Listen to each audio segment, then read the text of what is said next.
네, YTN 라디오 생생경제 2부 시작하겠습니다. 가장 중요한 소식일 수도 있겠어요. 1,400만 개인 투자자분들을 위한 믿을만한 정보, 쓸모있는 정보, 무엇보다 돈이 되는 정보 전해드리는 시간입니다.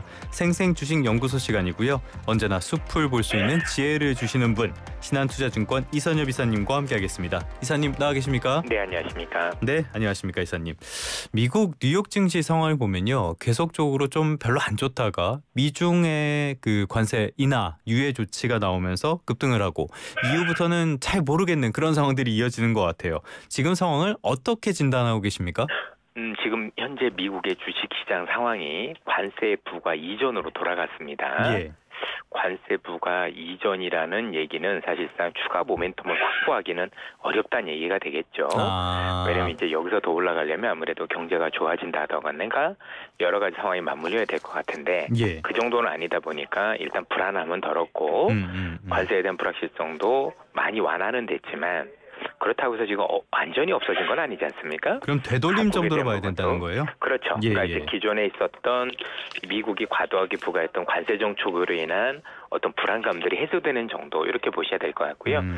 이제부터는 이제 앞으로 좋아지는 경기 수준 또는 이제 AI와 관련돼서 뭔가 조금 더 우리가 생각하는 것보다 훨씬 더 획기적으로 뭐 성능이 좋아진다던가 예. 아니면 이런 모습들이 나왔었을 때는 이제 기업별로 좀 달라질 수 있는 그런 형상이 아닐까라는 생각이 들고요. 일단 지금은 좀 복원이 되는 과정 정도였다고 예. 보시면 되겠습니다. 그렇다면 앞으로 이제 지표도 중요할 텐데 간밤에 지표가 여러 개 나왔더라고요. 예. 예를 들어서 PPI 그러니까 생산자 물가라든지 소매 판매라든지 그런데 전반적인 지표를 보면은 썩 좋은 소식은 안 보이는 것 같아요.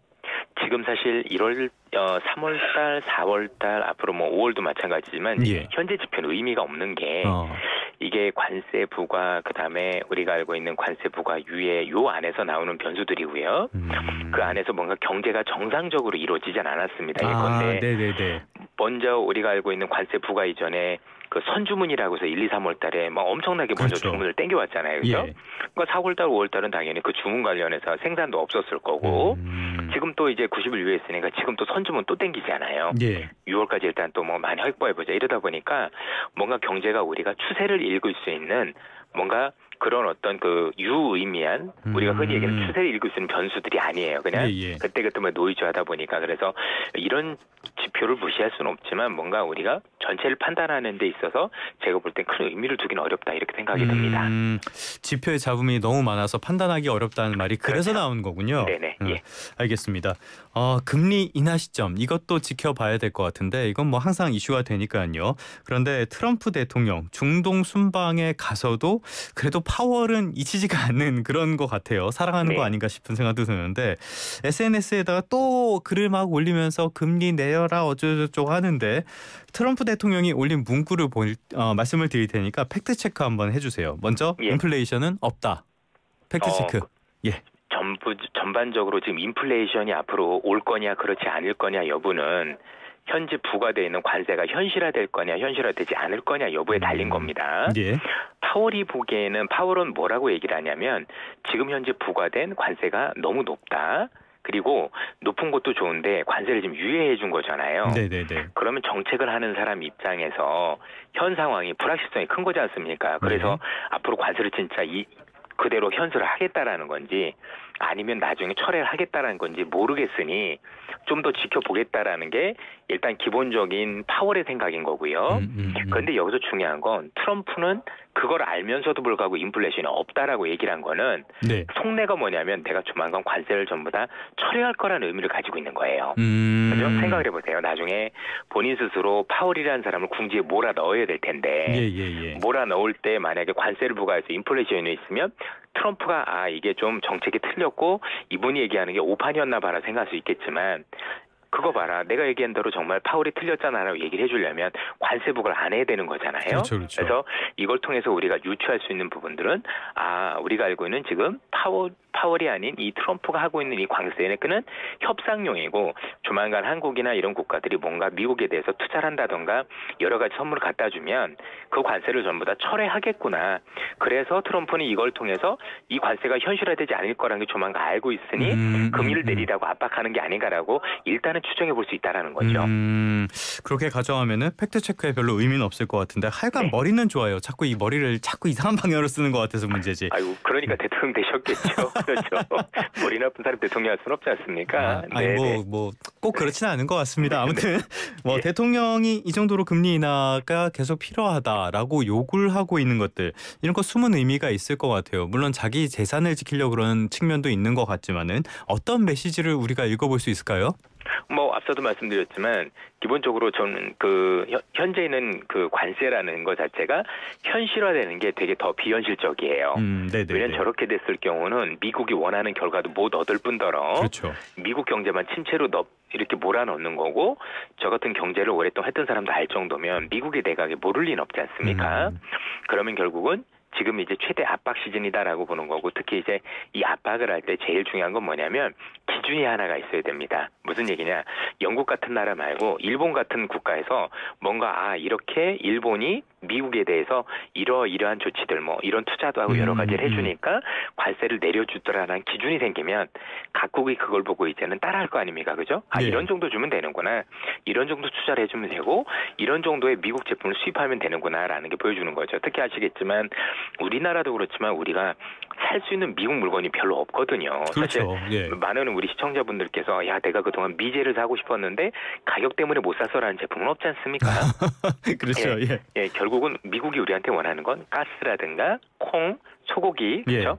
이런 농수산물, 농축산물 이런 것들하고 에너지 수입 이런 거 되게 크다라고 보시면 될 것 같고요.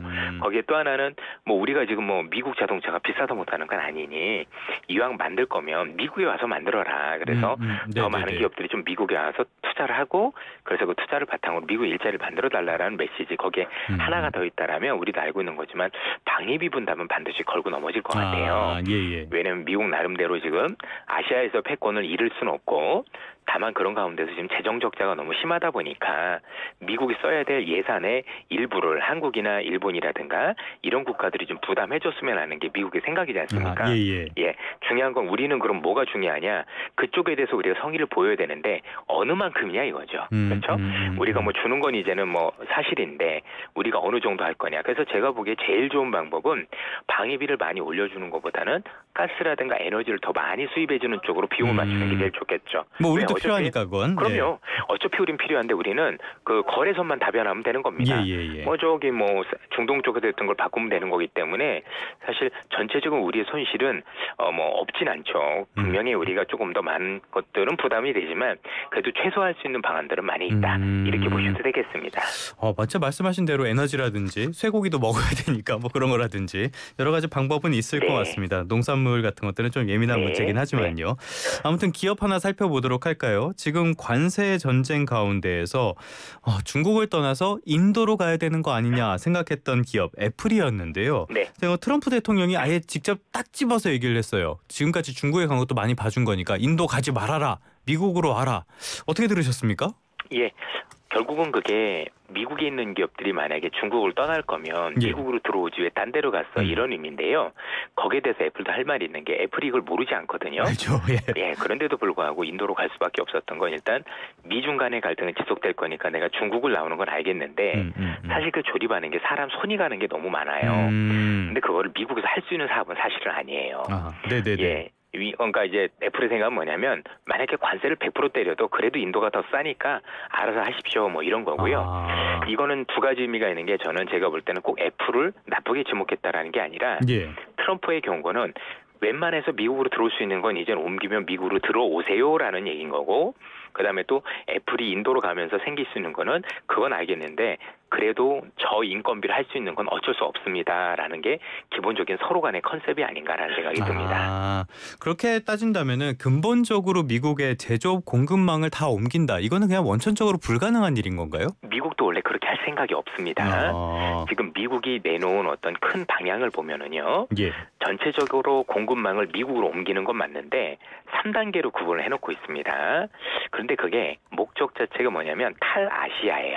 탈중국이고 그래서 어떻게 되냐면 흔히 얘기하는 노동집약적 즉 사람의 손으로 싼 일감으로 해야 되는 건 중남미로 옮겨왔으면 하는 생각들을 가지고 있더라고요. 예. 뭐 과테말라라든가 이런 쪽으로 가지고 오고 그다음에 자본 집약적인 산업들, 즉 뭔가 막 우리가 그 중후장대한 산업 이런 것들 같은 경우는 멕시코라든가 이런 쪽으로, 그다음에 첨단 기술, 보통 자동차, AI 아니면 이런 기업들은 미국으로 이렇게 해서 3단계로 구분을 미국을 예. 해놓고 있습니다. 네네네. 그래서 올 거면 그러니까 아마 그 불만은 아시아 쪽이라 그랬던 것 같아요. 그렇죠? 올 거면은 아시아하고 분리하면 중남미 쪽 자기 옆에 있어야 되는 거잖아요, 뭔가. 예. 그렇죠? 근데 그게 아니 왜 그쪽으로 갔어라고 저희들은 읽었고, 앞서도 말씀드렸지만 트럼프 내각은 이런 생각을 가지고 있다. 그래서 전반적으로 뭐 생필품이나 이런 건 조금 값싸게 만들 수 있는 건데 이왕 값싼 노동력이라면 중남미도 있는데 중남미. 그쪽으로 가, 이런 식인 거고. 그렇죠? 아니면 일반적으로 뭐 부품이나 이런 거는 어쩔 수 없이 멕시코. 그다음에 부품 멕시코지만 완성차는 멕시코 말고 미국으로. 예. 그래서 어제도 아마 모 기업 하나가 캐나다에 있는 조립 공장을 지금 미국으로 옮기겠다 이런 거거든요. 그렇죠? 예. 그러니까 완성은 미국에서, 부품은 이쪽에서. 예. 네. 그다음에 손으로 할 수 있는 건 중남미에서, 이런 걸 지금 미국이 짜고 있다라고 보시면 될 것 같아요. 하여튼 미국이란 나라에서 아무리 뭐 한다고 해도 인형 돈 붙이는 거 아니면 이런 거 할 수가 없거든요. 그것도 기술이라. 건데. 예. 그럼요. 여러분들 우리나라 지금 시청자분들께서 우리 1970, 80년대 기억하시면 우리 청계천에서 막 그 재봉질하고 있던 이런 네네네. 미싱 이런 거 아시나요? 그죠? 그럼 지금 그런 산업들 우리가 지금 가져온다고 할 수 있나요? 우리나라도 그 정도 1970년대 정도 임금이 되어야 가능한 산업인 거지 않습니까? 그렇죠. 그건 미국이 오라고 해도 갈 수가 있는 사업은 아닌 거예요. 그래서 그걸 우리가 좀 분리해서 보실 필요는 있겠다는 말씀드립니다. 뭐 임금이 낮아진다고 해도 그것도 기술이고 다 숙련돼야 되는 거라 쉽지 않을 것이고. 낮아지는 게 아니라 그거려면 시간당 제가 볼 때 2,000원이나 1,000원 줘야 됩니다. 아, 그 정도까지. 자, 그럼요. 네네네. 우리나라에서 시간당 1,000원 주고 할 수 있는 산업이 뭐가 있을까요? 예. 그러면 10시간 일해도 10,000원이고. 최저임금이 그죠? 10,000원인데 지금. 예. 아무도 못하죠. 알겠습니다. 그러면 뭐 주가에는 큰 영향은 없었나요? 그렇습니다. 별로 크게 영향이 있다고 보여지지는 않고요. 예. 알겠습니다. 그러면은 다른 종목도 좀 살펴보도록 하죠. 최근에 반도체주 분위기가 많이 좋아지는 것 같아요. 트럼프 대통령이 중동에 가서 AI 칩 규제 풀어주고 미국의 반도체 기업들 칩 대거 팔았다. 그래서 엔비디아와 AMD가 최대 승자다라는 평가까지 나왔는데 이사님은 어떻게 보셨습니까? 결국에는 그 뭔가 새로운 활로가 생긴 거죠. 예. 왜냐면 엔비디아라든가 미국의 반도체 기업 입장에서는 지금 어떻게 보면 가장 큰 시장이 미국만큼이나 큰 시장이 중국인데 중국에 대해 수출길이 조금 이제 어려워지는 가운데에서 어떻게 할 거냐인데 이제 새로운 수요처들이 생긴 거고 결국엔 그 의미 안에는 중동도 그렇지만 전 세계 모든 국가들이 최소한 자기 국가만이 필요한 AI는 필요하다라는 게 의미가 있는 것 같아요. 그러면 이제 우리 이제 이번에 대선에서도 양당 대표, 그렇죠? 여야 모든 대표님들께서 우리나라도 AI를 많이 키우시겠다라고 말씀을 주고 계시는 것처럼 그렇죠. 향후에 엔비디아를 비롯한 이런 기업들은 한국도 그렇고 뭐 중동도 그렇고 그러니까 이제 흔히 얘기한 중국을 제외한 다른 국가들의 새로운 수요처가 생겼다라고 봐야 될 것 같거든요. 그렇죠? 그렇게 생각해 보면 제가 볼 때는 트럼프 이런 외교도 의미가 있다. 왜냐하면 이게 그동안 못 팔아서 못 판 게 아니라 법적으로 안 됐었어요. 그래서 이 국가별로 분류를 해놔서 나름대로 이 국가별로 이런 국가들은 못 팔아, 이런 국가들은 못 팔았는데 중국을 제외한 이런 국가들 제외하고는 지금 다 풀어줬단 말이에요. 그렇다는 얘기는 그 국가들도 이제는 이 어떤 GPU나 이런 것들을 살 수 있는 그렇죠? 이런 것들이 생긴 거고 이건 되게 중요하다라고 판단이 되는 거죠. 그래서 그로 인한 어떤 새로운 수요, 그로 인해서 미국의 반도체가 올라가는 뭐 당연히 우리나라 기업들도 수혜를 받는 그런 모습이라고 보시면 되겠습니다. 뭐 카타르의 선물만 받으러 간 게 아니었네요. 아니에요. 세상에 공짜는 없고요. 어떤 사람이 그냥 주겠어요. 그만큼 뭔가를 받았기 때문에 준 거고. 그렇겠죠. 다만 트럼프는 본인이 받은 것만 얘기하니까 왜냐면 그래야 자랑질 할 수 있으니까 그런 거지. 실제로 다 파보면 서로 윈윈할 수 있는 정책을 썼다고 보시면 됩니다. 알겠습니다. 확실히 앞서도 말씀드렸지만 머리는 좋은 사람이니까. 자, 그렇다면 결국엔 주가가 또 문제가 될 텐데 지금 반도체 종목들의 주가, 훈풍, 중국으로의 수출길이 계속 막힌다고 해도 이런 훈풍이 계속 될 가능성 어떻게 보십니까? 전체적으로 괜찮긴 할 텐데 그래도 중국을 대체할 만할 정도는 아니라고 생각을 하고 있어요. 그러니까 대체 수요처가 생기긴 했지만 그 정도 다 커버는 못한다. 못하죠. 왜냐하면 우리나라도요. 현재 제가 정확하게 데이터를 기억은 못하지만 아마 중국에 대한 반도체 수출 비중이 거의 절반 가까이 될 거예요.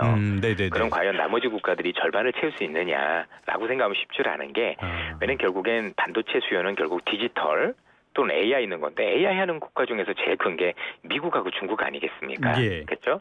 그래서 다른 국가들을 다 합친다고 하더라도 중국의 소유를 전부 다 뭔가 보강하기는 어렵다. 이렇게 생각하셔야 될 것 같아요. 그렇다면은 이것도 네. 미중의 계속 협상 과정을 지켜보긴 해야겠네요. 예, 뭐 협상 과정을 지켜보고 뭐 나름대로 제가 볼 때는 뭔가 그 바이든 때보다는 뭔가 으르렁거리는 것 같긴 하면서도 나름대로 또 뭔가 뭉치려고 하는 부분들이 있는 거는 같아요. 왜냐면 이제 이분은 그래도 나름대로 비즈니스맨이시다 보니까 네네네. 손익 이런 게 중요한데 이번에 보면은 그 일론 머스크를 데리고 다니면서 같이 장사를 하고 있는 모습 보이는데 네. 일론 머스크가 중국에서 장사를 많이 하잖아요. 그렇죠? 그렇죠. 예, 예. 가만히 있을 거냐 이거죠. 아. 그래서 이전보다는 뭔가 중국이 많이 고개를 숙여준다라면 그러니까 뭐 미국 물건을 많이 사주는 모습 많이 보인다라면 의외의 상황이 생길 수도 있다고 생각을 합니다. 좀 생겼으면 예. 좋겠습니다. 네. 자, 트럼프 이야기 하나 더 해볼까요? 그 미국 내 약값을 다른 나라 수준에 맞춰서 인하하겠다는 내용의 행정명령. 이거를 서명을 했어요. 미국은 약값이 비싸기로 유명한 나라잖아요. 그래서 예. 의도는 알겠는데 미국의 제약사들이 사실 이거 반대오지 않았습니까? 이거 맞습니다. 예, 왜 이러는 예. 겁니까? 결국은 이거 자체가 재정에 가장 큰 부담이 되기 때문입니다. 지금 미국 재정에서 정말 많이 쓰는 것들 중에 하나가 물론 국방비도 있고 그런데 이거 이제 흔히 얘기하면 복지 비용이라고 하죠. 그죠? 예. 헬스케어 관련된 비용들이 천문학적이에요. 그런데 이게 보니까 유통 과정상 문제도 굉장히 많고 예. 보험사들하고 연계된 것들이 이렇게 되게 많다 보니까 지금도 말씀을 주셨지만 아니 왜 미국만 이렇게 약값이 비싸 이럴 수 있는 거잖아요. 네. 아마 요거는 지금 보시는 시청자분들 중에서 우리 교포분들이라면 충분히 느끼실 건데 미국이라는 국가에 가가지고 병원에 가서 치료 한번 받으면 요게 감당할 수 없을 정도 비용이 될 거예요. 제가 정확히 얼마인지 모르지만 한국이 되게 잘 돼 있는데 이런 거죠. 아니 똑같은 얘기인데 왜 한국은 이 가격이고 미국은 이 가격이야 말이 돼? 그래서 이걸 많이 줄여라는 의도를 가지고 있다라 보여지고요. 얼마나 성공할지는 알 수 없지만 어쨌든 이를 통해서 재정 적자 지금 미국 빚이 너무 많은데 빚을 줄이려는 노력의 일환이다 이렇게 보시면 되겠습니다. 그런데 이 과정에서 그 미국에 있는 제약사들이 공장을 미국 내로 옮기는 게 아니라 뭐 미국 판매를 제대로 안 하고 막 이런 거 아니냐 이런 얘기들도 나오잖아요. 예. 그리고 손실도 굉장히 커질 것이다. 그래도 제약사들의 주가는 그렇게 나쁘지 않은 것 같아요. 이 배경은 어떻게 봐야 됩니까? 전체적으로 지금 제약사를 올감했다라는 것보다는 예. 중간 유통상에 대해서 문제를 제기했기 때문입니다. 네. 예, 그래서 제약사들 너희들이 잘못 있는 건 아니고 우리도 왜 그런 거 있잖아요. 산지에서는 10,000원밖에 안 하는 막 그죠? 소고기가 이게 오면은 이게 말이 되느냐 이런 식으로 건 게 그죠? 그러니까 이제 중간 유통 단계에서 너무 많이 마진을 취하는 거 아니냐라는 거고 여기에다 손을 보겠다고 얘기를 하다 보니까 그럼 제약사들 입장에서는 제약사의 이득은 지켜줄 거고 다만 이 유통 과정을 어떻게 손봐서 그런 어떤 그 정부가 안을 수 있는 이 부담을 줄이실 거냐에 초점이 맞춰져 있기 때문에 제약사 쪽에 큰 피해는 없었다고 보셔도 되겠습니다. 알겠습니다. 이런 흐름도 잘 지켜보도록 하겠고요. 자, 이제 국내로 와서요. 국내 기업 가운데 뭐 대표 기업이라면은 역시 삼성전자를 이야기할 수밖에 없는데 굉장히 큰 뉴스가 하나 있었어요. 유럽 최대 공조기기 업체인 독일 플렉트 그룹의 인수를 발표를 했는데 이 배경은 뭘로 보십니까? 결국은 AI를 하기 위해서 필요한 어떤 설비들을 가져간다라고 보는 게 일반적인 거고 이 회사가 공조회사니까 그렇습니다. 예. 뭐 사실 그런 측면에서 일단 했다라고 봐야 될 것 같은데 결국 삼성도 이쪽이 큰 트렌드라고 믿고 있는 것 같고 뭐 당연할 거고요, 그렇죠? 그래서 그쪽에 대해서 뭔가 이제 좀 적극적으로 하겠다는 의지를 좀 보시는 게 맞지 않을까 싶습니다. 근데 그것까지는 좋은데 그렇다면 주가가 좀 반응을 해야 될 것 같은데 오히려 주가는 그냥 무덤덤한 것 같아요. 이건 또 어떻게 봐야 돼요? 의미가 없기 때문이죠. 왜냐면 그걸 해야 되는 게 중요한 게 아니라 전자의 가장 큰 본분은 반도체를 잘 만드는 거예요. 그러면 지금 우리가 기다리는 뉴스는 현재 HBM이라고 불리는 그 GPU에 들어가는 그렇죠? 이 반도체 고대역폭 메모리라고 보통 얘기를 하는데 이걸 잘 만드는 게 중요한 거지 저거 한다라고 주가가 움직이지는 않을 겁니다. 그렇죠? 우리가 보는 건 삼성전자의 어떤 반도체가 이제는 정말 품질이 잘 올라와서 엔비디아에 납품하고 있다는 소식 이게 중요한 거예요. 그렇죠? 아직은 그게 안 나오고 물론 이제 삼성이니까 잘 할 거라고 생각을 합니다만 아직까지 그게 안 나오다 보니까 많은 투자자분들이 조금 더 지켜볼까 쪽으로 보고 있는 거죠. 그런데 지금까지 시장에서는 삼성전자 그 많은 돈으로 뭐하냐 M&A 좀 적극적으로 하고 큰 것 좀 사봐라 이런 목소리도 있었잖아요.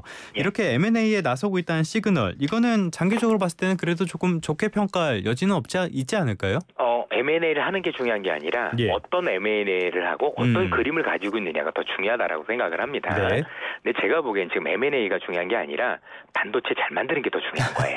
네. 본업을 못 하는데 M&A에서 뭐 할 겁니까? 그렇죠. 삼성전자는 반도체 기업인 거고요. 예. 그래서 따끔하게 일단 반도체부터 먼저 해야 된다. 다만 그런 과정 속에서 이 M&A가 연관이 되고 그로 인해서 현재 삼성전자가 가져야 될 어떤 그 경쟁력을 키우는 거라면 너무나도 좋은 거죠. 그렇죠? 예, 예. 그러나 M&A를 잘못하고 있다는 게 아니라 이것도 좋은데 어쨌든 본업 내에서 뭔가 그래도 시장에 신뢰를 줄 수 있는 일부터 해야 되겠다. 이 말씀을 드리겠습니다. 역시 삼성은 반도체입니다. 반도체를 잘해야죠.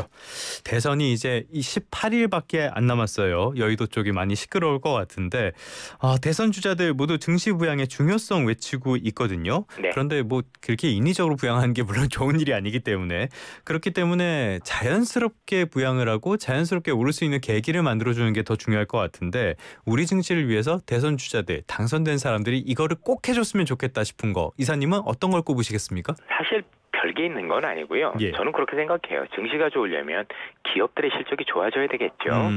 그러려면 기업들이 실적을 잘 낼 수 있는 여러 가지 규제를 완화해 준다던가 아니면 각국 모든 국가들이 그렇지만 진짜 핵심적인 산업들은 중국과 미국과 경쟁할 수 있도록 정부의 지원도 좀 적극적으로 된다든가 이런 부분이 돼야 될 것 같고요. 예. 그러면 거기에 대해서는 단순히 정부의 지원만 필요한 게 아니라 우리 투자자분들도 이제는 한국이 믿을만하고 한국에 대한 투자를 했으면 좋겠어라는 부분을 만들어주려면 투자에 따른 어떤 이득을 줘야 되겠죠. 예를 들어서 기업들이 잘 됐을 때 주주 환원 정책이 잘 된다던가 예. 또 주주 환원 정책할 때 배당을 많이 주려면 또 지금 예를 들어 상법 중에서 우리 보통 이 배당과 관련해서는 지금 분리과세를 해주는 방법들 그죠? 지금은 종합소득이다 보니까 배당을 안 받으려고 그러시잖아요. 예. 의미도 없고 그죠? 그런 식으로 해서 왜냐하면 이게 되게 중요한 게 예. 증시가 좋아져야 부동산도 잡혀요. 그렇죠. 생각해 보면 지금 돈이 갈 데가 없으니까 한 곳으로 몰리는 건데 네네. 저기 말고도 되게 투자할 데가 많고 좋은 데가 많다라고 하면 부동산이 완전히 뭐 잡히진 않겠지만 그래도 돈이 분산이 되면서 오르는 효과는 최소화할 수는 있는 부분도 있거든요. 그렇죠?